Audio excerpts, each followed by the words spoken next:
Graça e paz, eu sou a pastora Dirceléia, Igreja Metodista aqui em Vila Paulistana, e a gente hoje vai falar um pouquinho mais sobre a novela Gênesis, o nosso estudo bíblico, o nosso pequeno discipulado.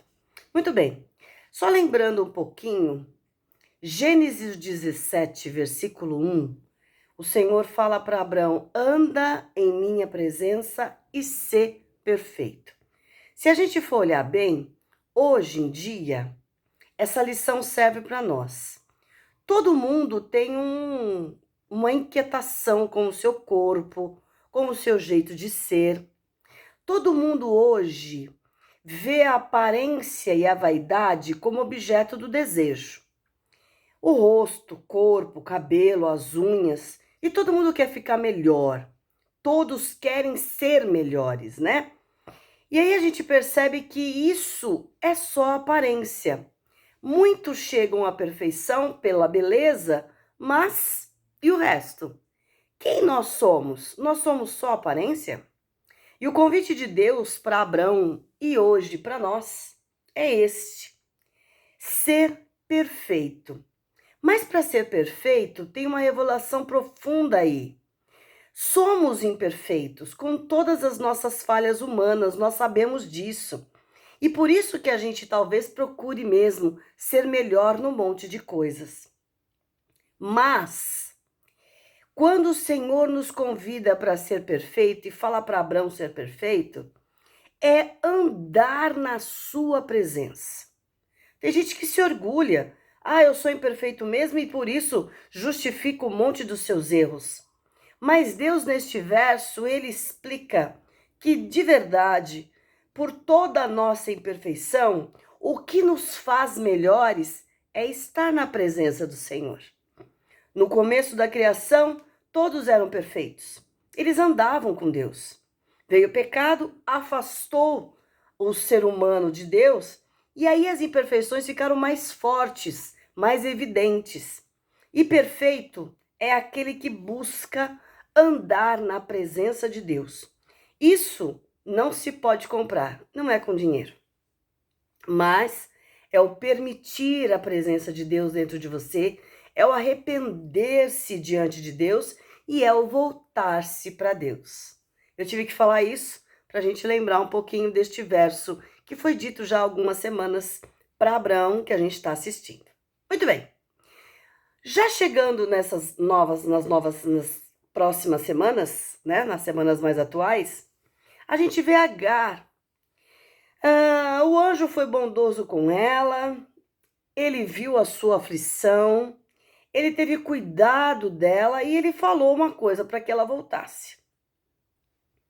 Mas Agar ainda cultiva um orgulho ferido, e é por causa de tanta injustiça que ela já viveu na vida.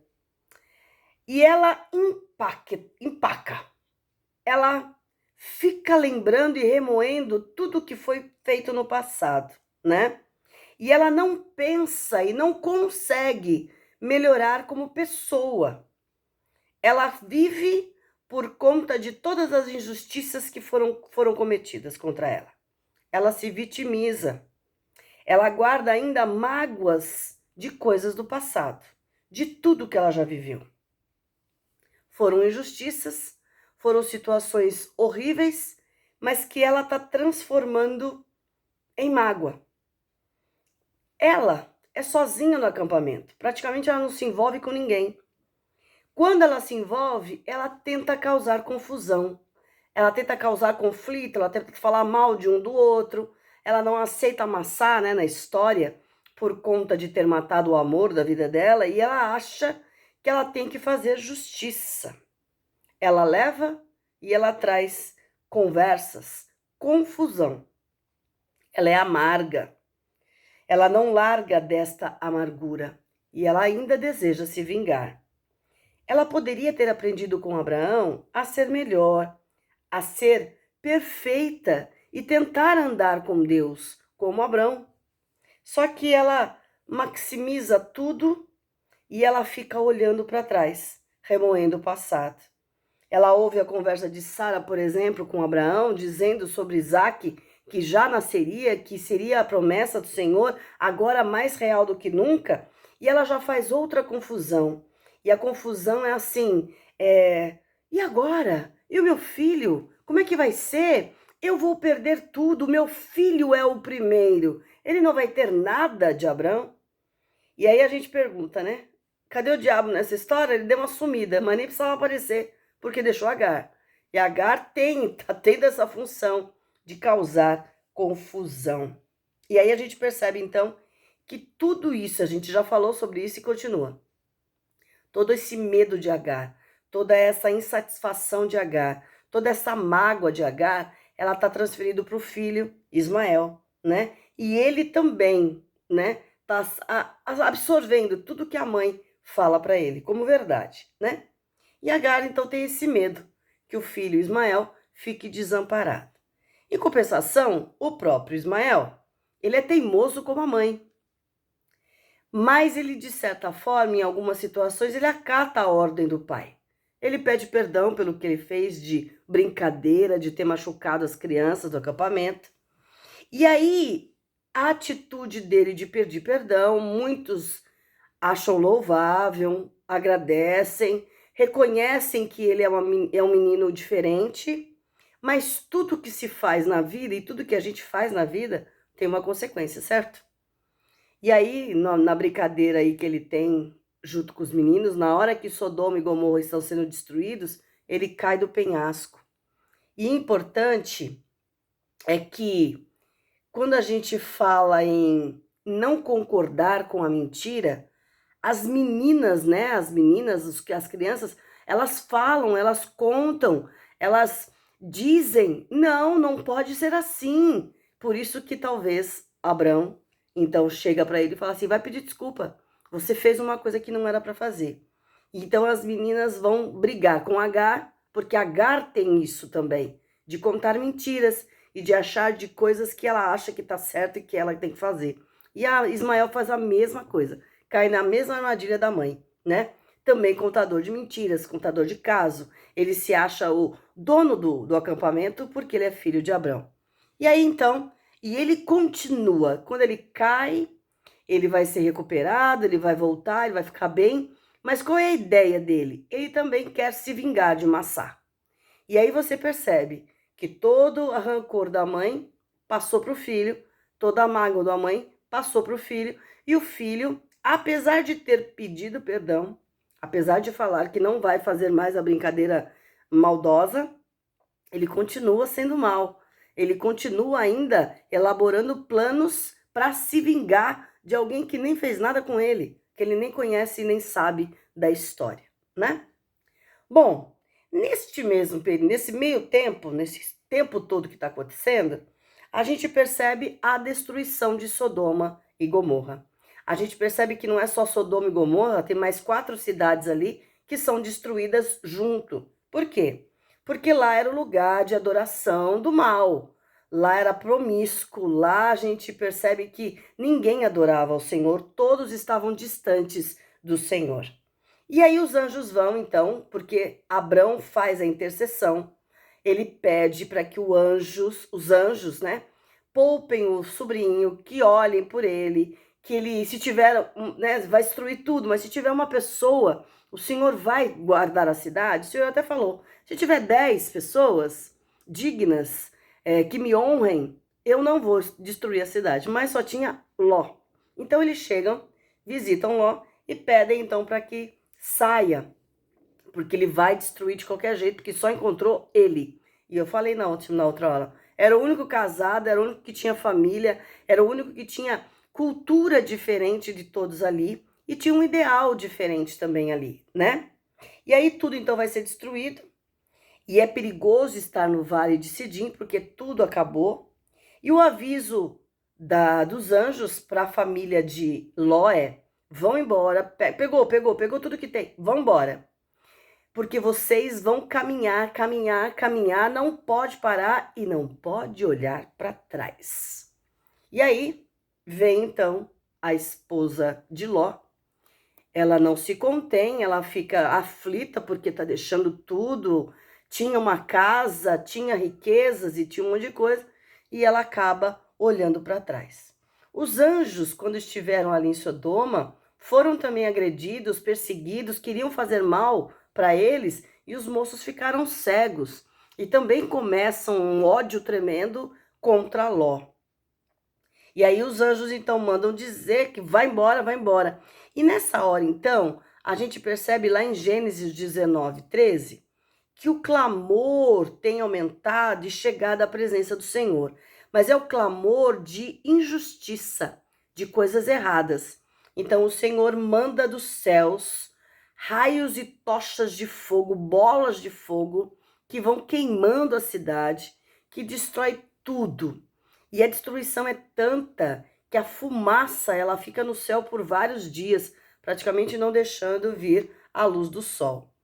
Sai, não olhe para trás. Se você olhar para trás, você vai morrer. E no caso, virou estátua de sal. Por que não deveria olhar para trás? Porque a ideia é essa. Na saída, deixar o pecado para trás é a primeira coisa que nós temos que fazer hoje também. Quando a gente fala de ser perfeito, de andar na presença do Senhor, de caminhar com o Senhor, tudo aquilo que a gente foi, tudo aquilo que a gente fez de errado, esquece. Quando o Senhor nos chama, quando o Senhor nos convida para caminhar, a gente tem que continuar olhando para frente. A gente não pode ficar chorando as mágoas do passado, como Agar faz. A gente tem que ser novas criaturas diante do Senhor, andar na sua presença e caminhar para frente. Muitas coisas do passado a gente lembra para nos ensinar a não cair de novo. Mas o convite para Sodoma e Gomorra e para a família de Ló é esse. Deixa o pecado, vai em frente. Deixar o mundo para trás, caminhar na direção do monte, que era a direção do céu, a direção das alturas. Procurar ser perfeito, procurar andar na presença de Deus, procurar obedecer a Deus e procurar hoje ir na direção de Jesus. É a presença de Jesus que nos preenche. Eu vou te ajudar, Ló. Os anjos dizem, ou Deus diz, mas obedeça. Vai para frente, esquece o passado e caminha. E aí ele vê a esposa morta, né? Vamos dizer assim, virou estátua de sal, mas vai caminhar para frente. E o resultado do pecado a gente sabe que é a morte. O resultado da desobediência é a morte. Toda vez que a gente não ouve, não obedece ao Senhor, a gente se frustra, chora e muitos têm a morte espiritual, né? Até serem regenerados, visitados novamente, permitir a ação do Senhor, andar na sua presença para ser perfeito, como perfeito é o nosso Deus. Vamos errar? Vamos ainda. Temos pecados? Temos ainda, mas não mais os mesmos, mas não mais aquilo que nos prendia, aquilo que nos afastava de Deus. Como novas criaturas, nós temos a possibilidade de ser mesmo novas pessoas, em nome de Jesus. E aí então a gente percebe que toda a história está mostrando agora que que Sara, ela vai ser mãe. Ela acredita na promessa de Deus porque os anjos vieram e falaram com ela. E Agar então desdenha também, né? Imagina, se você não for mãe, o que vai acontecer? Você vai chorar e eu aqui vou ter que cuidar de você. Ela diz, não tem problema se você não acredita. Eu sei que Deus falou comigo e eu vou ficar grávida. Porque o Senhor disse que o meu filho vai se chamar Isaque, o filho da promessa. Porque Deus vai tratar comigo. E aí, nesse momento, a gente percebe isso, né? Deus prometeu. Deus está livrando. Deus está caminhando com as pessoas em nome de Jesus. E o que a gente aprende, então, com tudo isso? Orar faz a diferença. Estar na presença do Senhor faz a diferença. Ló foi salvo por causa da oração de Abrão. O justo faz diferença. Deus é soberano em sua vontade, ele é supremo. Ele decide sim ou não. Ele decide o que é melhor. E nós caminhamos na sua presença. Por isso o convite de hoje, de toda essa história que a gente está vendo aí, é andar na presença do Senhor para a gente tentar ser mais perfeito. Não chegamos ainda, só chegaremos quando estivermos no céu, mas pelo menos errar menos, pecar menos, reclamar menos, orar mais, obedecer mais ao nosso Pai. E aí, acabando a novela, essa semana a caravana vai embora por conta de toda a questão da fuligem, da fumaça que encobriu o céu, e eles vão em direção ao Negueb. E por causa desta nuvem, a gente vai ver então outro caminhar da caravana, outra história acontecendo para a próxima semana.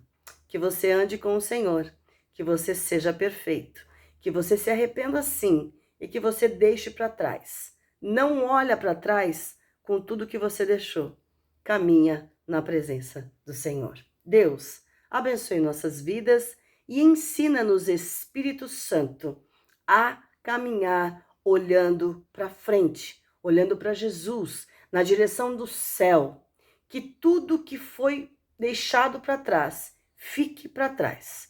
Que o Senhor continue nos ensinando e que nós, em nosso espírito, estejamos permitindo a ação do Espírito, para que de verdade possamos ser novas criaturas. E sendo novas criaturas, obedecendo a tua palavra, andando na tua presença, a gente seja mais perfeito. Te louvo e te agradeço, em nome de Jesus. Amém. E a bênção do Deus Pai, Deus Filho, Deus Espírito Santo te abençoe, te guarde, te restaure e te renove, te faça mais perfeito ainda, e que você veja e sinta a sua graça e a sua maravilhosa paz, hoje e sempre. Amém. Glória a Deus. Uma boa semana, que o Senhor te abençoe e até mais. Tchau.